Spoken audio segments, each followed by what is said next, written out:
Hello, Mary. Hello and welcome to the third edition of ServiceNation Live. I'm Ian Crawford, filling in for Zach Moran. It's been just over 2 months since the government shutdown ended, but those 16 days left a lot of frayed nerves in the national service community and throughout the country. Most AmeriCorps, VISTA, and National Civilian Community Corps members saw their modest living stipend reduced or stopped during the shutdown, but most were still required to be on the job. Joining us now to talk about the impact of the shutdown on national service now and in the future are Mary Bruce, Senior Education Advisor for Civic Enterprises, Chair of the AmeriCorps Alums National Advisory Committee, and an alumna of both AmeriCorps and the Peace Corps, and the Reverend Wayne Meisel, a Presbyterian minister and AmeriCorps chaplain, founding president of the Bonner Foundation and current Faith and Service Director of the CF Foundation in Atlanta. Thank you both for joining us today. Mary, I'm going to start with you, Mary. Nationwide, we saw a response, a magnificent response from AmeriCorps alums who heard stories of AmeriCorps members in need, and they sprung into service to help out. Can you talk a little bit about what AmeriCorps alums did? Talk a little bit about the response. Sure. Thanks so much. Well, first off, I think what's important to talk about before we get to the AmeriCorps alum story is the AmeriCorps member story. During the shutdown, almost 2,000 VISTAs, their stipends were essentially cut. They did get paid back after the shutdown ended, but there was a period of uncertainty where they only received about 2/3 of their paycheck, and that was a real cost to them. But they kept serving. So members, including a currently serving member who was going to join us today, they were told they might not be able to get their stipend to help pay their grocery bills, their electric bills, a very small stipend that helps them meet the needs of community members, but they kept on serving. And I think that's a hugely powerful story that service isn't about the stipend, it's about getting communities what they need, especially during times of crisis. Now, the AmeriCorps alum story is that we're a network of over 800,000 national service alumni, and we understand what currently serving members are going through. We were there. We did this service. We've worked in soup kitchens and in schools and in times of natural disasters, and we know exactly how hard that work is and how hard it is to live on that very small stipend that enables that work. So we stepped in to support these VISTAs. We put out a call to action that said, VISTAs, are you worried about what's going on? What do you need and how can we help? In the first 30 minutes of putting out that call to action, just a simple Google Doc asking national service community, how can we help? We had 30 organizations representing over 300 VISTAs in the first 30 minutes say, yes, we're worried. We don't know how we're going to pay our grocery bill. Over the 16-day shutdown, we had over 200 organizations representing almost 1,000 VISTAs, nearly half of the national service members that were affected say, yes, we need help. And what did we do? We mobilized to support. In more than 20 cities and 20 states, AmeriCorps alumni got together and met local needs. We did canned food drives. We did just happy hour, like moral support. It's okay, guys. You're going to make it through this. And here in Washington, D.C., we collected gift cards so that any VISTA who was worried about not being able to make their bills could use that money.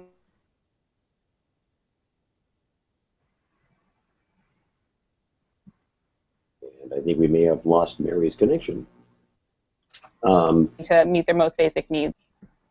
Okay, we lost a little bit of that. Lost a little bit of that last answer, that last part of your answer. But I know that the outpouring was overwhelming. We saw some of that response here in our own offices here at ServiceNation, and it was and continues to be remarkable. Reverend Meisel, you had a more unique approach. You challenged the faith-based community to rally around AmeriCorps members. Why did you decide it was important for churches and other religious organizations to support national service during the shutdown? Yeah, well, I think that faith communities ought to be supporting AmeriCorps and young people that are committed to service and justice all the time. And so what this gave us unfortunately a chance to kind of wake people up and say, okay, guys, you wonder what you want to do? You wonder how to help? Here's a way to do just that. And so, I think that in this country knows the idea of armed services having chaplains to be supportive of young people serving their country in places of challenge. Why shouldn't there be chaplains for national service and for AmeriCorps? And so, calling on faith communities to do what they're supposed to do, which is to be welcoming, to be hospitable, to be engaged. And I think what's powerful about the Vista story is that for many of us, the walk of these individuals is what we as people of faith are called to do. And so these people, regardless of what their faith tradition might be, are affirming and aspiring who we are called to be. And so it's important for us to walk with. I don't have all the statistics that Mary has, but we put it out there. I put it out in the Huffington Post piece. Dozens of people wrote to me, emailed me, texted me. Congregations reached out to me. So I can tell you that on 24 Mercer Street in Princeton, New Jersey, we had a happy hour. We had people come and eat and drink and talk and just be together in community. And one of the powerful things is that we decided we would try to keep doing that on a monthly basis. And so off to the races. That's the way it ought to be. And if we can, there's the old saying in the civil rights movement, if one pair of hands can't tear a prison down, two pairs of hands can't tear a prison down. But when 2 and 2 and 50 make a million, we'll see that day come around. And so why shouldn't there be 500, 1,000, 5,000 local congregations of all faiths, welcoming, affirming, feeding, housing, and having conversations with all these good people. Now, and it's a fantastic response. And Mary, you're like me, you're an AmeriCorps alum. You're also a returned Peace Corps volunteer. Now, what does it say when you hear communities like what Reverend Meisel described rally around folks during the year of service the way they have? I think they're simply saying that service matters. It matters and it works. Like nearly 1 million other AmeriCorps members, when I started my term of service, I said, faced with apathy, I'll take action. Faced with conflict, I will seek common ground. And I think it's that spirit of common good that AmeriCorps members, AmeriCorps alumni represent. And I think that's the best of AmeriCorps, but that's the best of America. I mean, we see this after any disaster, right? At any natural disaster, any man-made disaster. After 9/11, Americans flooded Ground Zero to help. After the Boston Marathon bombings, people finished 26 miles and then ran to the hospital to donate blood. I mean, I think it's in the fabric of what it means to be an American and what it means to be an AmeriCorps member and an AmeriCorps alum that we're here to help, and we're not going to let anything slow us down. We're not going to let anything stop us. We know what's right and what's good, and we're going to get things done. And that's really at the core of AmeriCorps. Reverend Meisel, can you talk a little bit about the impact that national service has on faith-based communities and in the nonprofit sector in general? What does it mean to have those people coming in and helping? Well, I mean, I think that Mary's right. I mean, there's this whole intersection of who are we as a people, and people define it through their patriotism, they define it through their culture, they define it through their faith, and usually somehow all those things. For me, anyway, I think that as somebody who's been, I was not an AmeriCorps member, but I was around the table with Alan Casey and Shirley Sagawa when we launched it. That there's been this kind of disconnect between faith and service, that people kind of, okay, and I always say that, when you join AmeriCorps, you do not give up your citizenship and you do not give up your faith. But there's a lot of talk about prohibitive activities in the midst of that. Now, I understand there's things that we have to pay attention to, but I believe that a lot of people, it doesn't matter if somebody identifies themselves through a particular faith or as one of these famous nuns that we keep talking about, that people are spiritual, that people, the intersection of faith and service is a busy place. And so I think it's important to lift that up. I think it's important to affirm that. And I think it really, it lends really to the whole issue of sustainability. So if we look at people who have launched programs that have, kind of continue to come back year after year, so oftentimes it's people who have a faith tradition, a faith community, a sacred text that they can kind of go deep with, that allows them to kind of maintain their service, and hopefully, when thought through correctly, is welcoming to all, is affirming to all, and inspiring in that sense. So the impact of losing that sort of support from AmeriCorps members, God forbid something should happen like that on Capitol Hill, the impact of losing that support would be pretty significant for faith-based communities. Well, I just think that I think it's just a blow to America.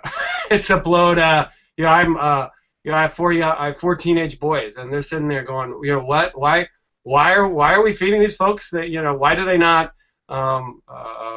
Why has the government decided to cut them off? And so, I think the energies that AmeriCorps members have in all their walks of life are kind of definitional to the health of a local community, and I'll say that in terms of the future and current leadership of different faith communities. Now, I kind of broached it a little bit, but Mary, I'll turn this back to you. With the shutdown over and AmeriCorps members back at work and getting things done, as the AmeriCorps oath says, the question now becomes how long? The budget, once again, is up for a vote early next year. Many have called for reining in spending and placing AmeriCorps, once again, on the chopping block for cuts or maybe for all-out elimination. What has this experience taught us about the value of AmeriCorps in communities and in Congress? I think it's taught us we need it, and that it works, and that this is a broad and big community that is supported by generations. AmeriCorps was founded 20 years ago, and it's part of this larger faith-based community, this larger national service community. It's connected to the fabric of civic life. I mean, we saw during the shutdown, one example, a VISTA member was organizing a jobs fair in Birmingham, I believe, and if she had said, "Oh, I'm not getting my stipend today," and not showed up, these families wouldn't have had the opportunity to be exposed to what jobs they could get in the area. And 25% of the people at that fair were veterans or from veterans' families. National service members are are connected to veterans issues. I mean, we're supporting the men and women who are serving our countries overseas come home and deserve that support to be reintegrated back, welcome back into society, and continue to serve here at home. And that resonates with me personally. I'm from a military family, and I just at such a low cost, our government is able to leverage millions of private sector dollars to support programs like this. And I think it's also important to add that in addition to this year of service, the legacy continues. So we have over, as I mentioned, nearly 1,800,000 AmeriCorps alums who served and have gone on and are now leading nonprofits. They're serving as mayors, as members of Congress, as the heads of CSR programs. From that year of service, they've gone on to continue to provide to their community. So I think, as a country, we're facing a lot of challenges, from education issues, the high school dropout challenge, to environmental challenges, to supporting our veterans as they come home, to natural disasters, and in that year of service to meet incredibly critical needs. And the alumni of those programs go on and continue to meet those critical needs. Right now, a recent poll came out. Only 6% of millennials have any interest in going into public service. Only 3% of millennials have any interest in serving in the federal government.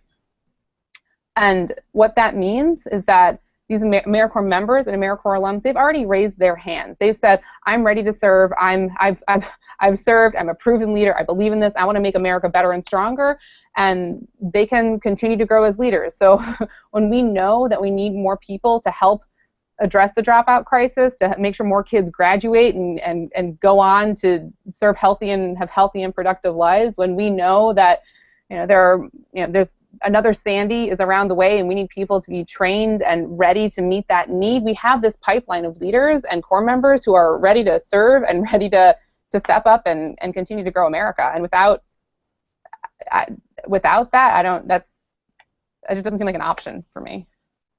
And you mentioned Corps members and FEMA Corps members. It should be noted they also were continuing to work and had to be made whole, even though they were out fighting disasters, and will be fighting a lot more disasters, as we're hearing from around the country, in the midsection of the country this week. So now I'm going to turn it back to a positive for a moment, and for a few moments actually, and discuss some of the bright spots that we're hearing, these great stories, like Reverend Meisel's, showing the true spirit of AmeriCorps and service in the communities. Now, this question is for anyone. Mary, I'll start with you. What was your favorite shutdown silver lining story?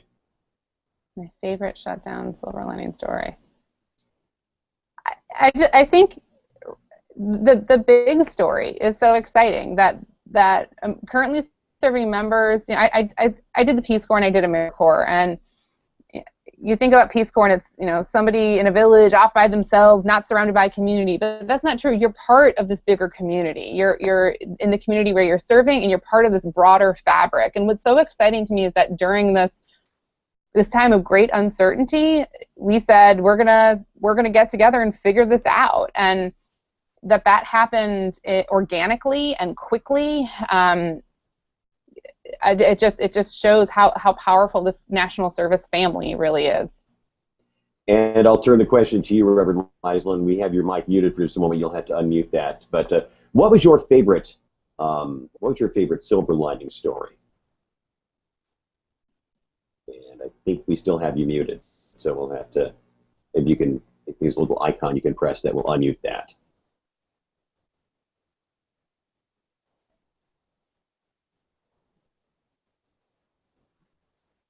And I tell you what, we'll go ahead and come back to Reverend Meisel. I'm going to turn the question. I'm going to come back to you, Mary, and I'd like to talk. I'd like to talk a little bit about kind of maybe the preview of coming attractions. Is it possible that I mean we're facing another a budget showdown again here early in the new year, and what are you hearing? What is the prognosis, or if you're hearing anything, what is the prognosis, and might we have to get ready to help out AmeriCorps members who may be down on their luck again come the dead of winter? I'm not a fortune teller, but I know that if whatever challenge strikes, whatever challenge comes, we're going to be ready to respond. And whether that's uncertainties due to the economic climate, or due to the economy, or due to